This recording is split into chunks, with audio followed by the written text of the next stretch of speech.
Associate yourself with men of good quality, if you esteem your own reputation. It is better to be alone than in bad company.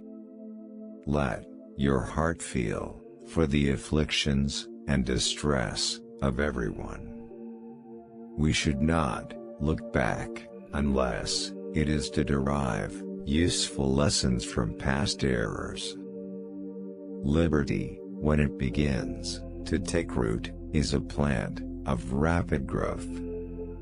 I conceive a knowledge of books is the basis upon which other knowledge is to be built.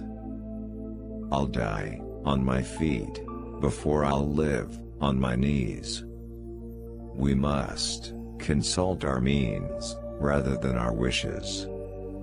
If we desire to avoid insult, we must be able to repel it. It must be known that we are at all times ready for war. Real men despise battle, but will never run from it. To persevere in one's duty and be silent is the best answer to calumny. Honesty is always the best policy. Decision-making, like coffee, needs a cooling process. A sensible woman can never be happy with a fool.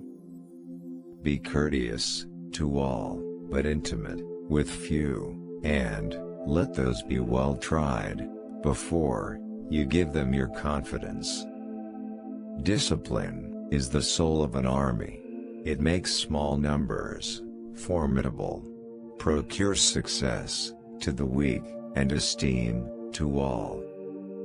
The harder the conflict, the greater the triumph.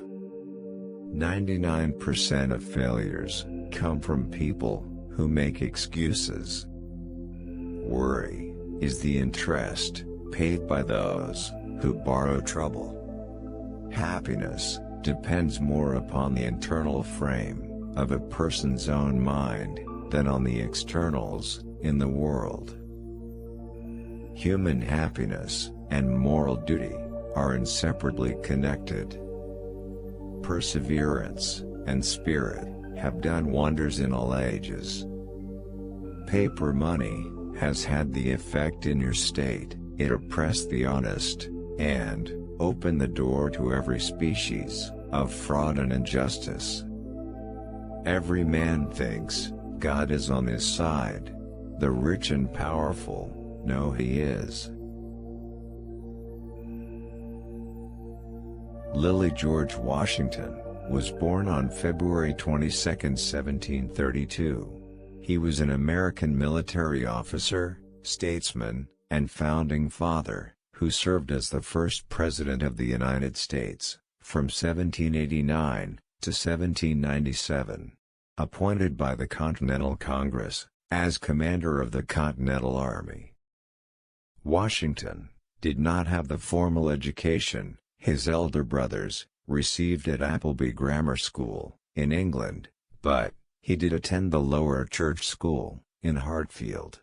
He learned mathematics, trigonometry, and land surveying, and became a talented draftsman and mapmaker.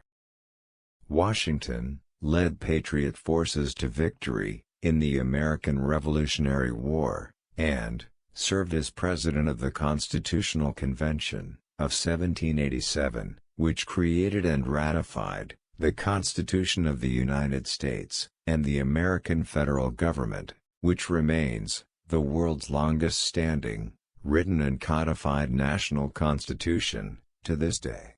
Washington has been called the father of his country, for his manifold leadership in the nation's founding. He was twice elected president by the Electoral College unanimously. As the first U.S. president, Washington implemented a strong, well-financed national government, while remaining impartial in a fierce rivalry that emerged between cabinet members Thomas Jefferson and Alexander Hamilton. According to Lear, Washington died between 10 p.m. and 11 p.m. on December 14, 1799, with Martha seated at the foot of his bed. His last words were, "'Tis well."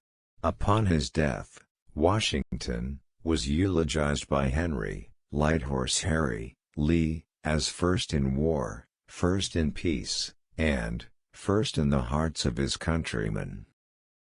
Washington was buried in the old Washington family vault, at Mount Vernon, situated on a grassy slope, overspread with willow, juniper, cypress, and chestnut trees.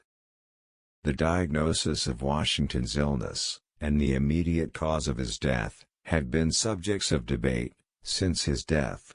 Various modern medical authors have speculated that he died from a severe case of epiglottitis, complicated by the treatments, most notably the massive blood loss that almost certainly caused hypovolemic shock. Many scholars, and ordinary Americans, alike rank him among the greatest U.S. presidents. In 1976, Washington was posthumously promoted to the rank of General of the Armies, the highest rank in the U.S. Army. Many places and monuments have been named in honor of Washington, most notably the capital of the United States, Washington, D.C. The state of Washington is the only U.S. state to be named after a president.